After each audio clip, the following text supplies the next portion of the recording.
Whenever you're ready. Good afternoon. When you think of the Old West, you probably think of cowboys like Wild Bill Hickok or Buffalo Bill Cody, or maybe even the Indians like Sitting Bull or Geronimo. But if I asked you to think about Old West outlaws, you'd most likely think of Jesse James, Billy the Kid, the McClurys, or the Clantons. But if I ask you about Old West Old West lawman, there's only one name that really comes to mind. That's Wyatt Earp. Wyatt Earp was more than just a lawman, though. He was also a businessman and, believe it or not, a boxing referee. Wyatt Earp began his law career, or lawman career, in the 1970s and ran all the way through from 1870s until 1902. He started out as a constable in Lamar, Missouri, and held different positions all the way up to U.S. Marshal. He worked in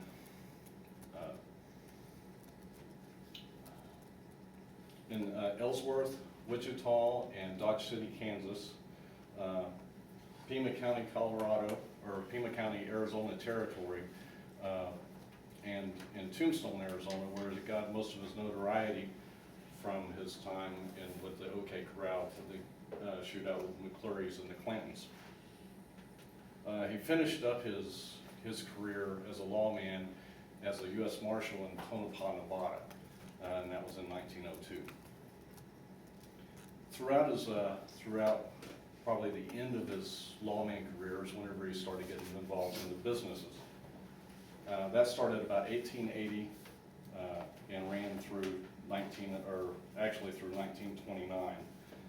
He mostly ran saloons and gambling concessions. It was the Old West. However, from 1886 to 1896,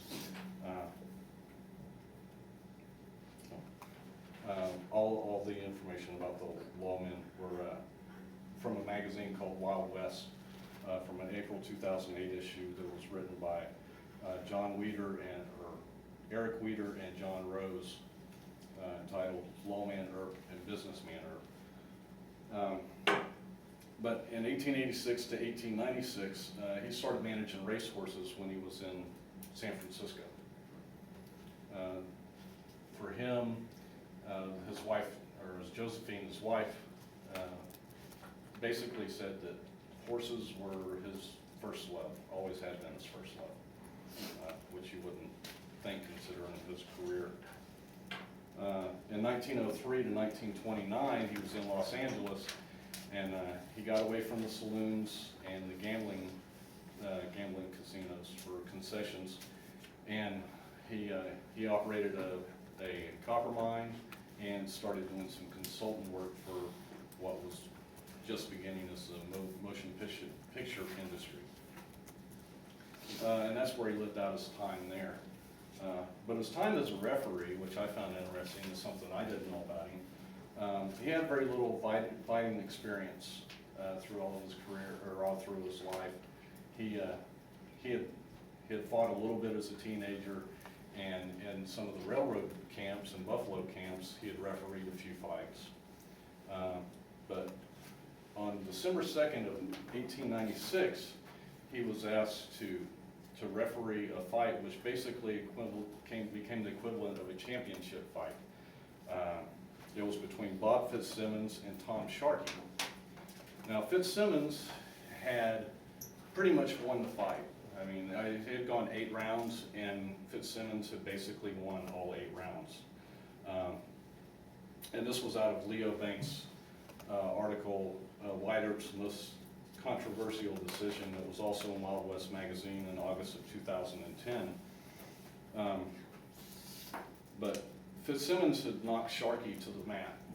He had hit him with a blow to the stomach and just laid him out. Wyatt, he judged that it was a low blow, and he ended up handing the fight over to Sharkey. People were outraged over this because, number one, it was a championship fight. to them anyway. They had paid the outrageous price of $10 per seat, but, you know, once again, that's $18.96. The prize fund for the fight was $10,000, so basically Sharkey ended up with $10,000 that Fitzsimmons probably should have. A lot of people said that there was a fix-on for the fight, and that Wyatt Earp had something to do with it. There's been no evidence to ever prove any of that. And now with everything gone, there probably never will be. So basically, in a nutshell, Wyatt Earp's life is lawman for 32 years, businessman for 49 years, referee for a day.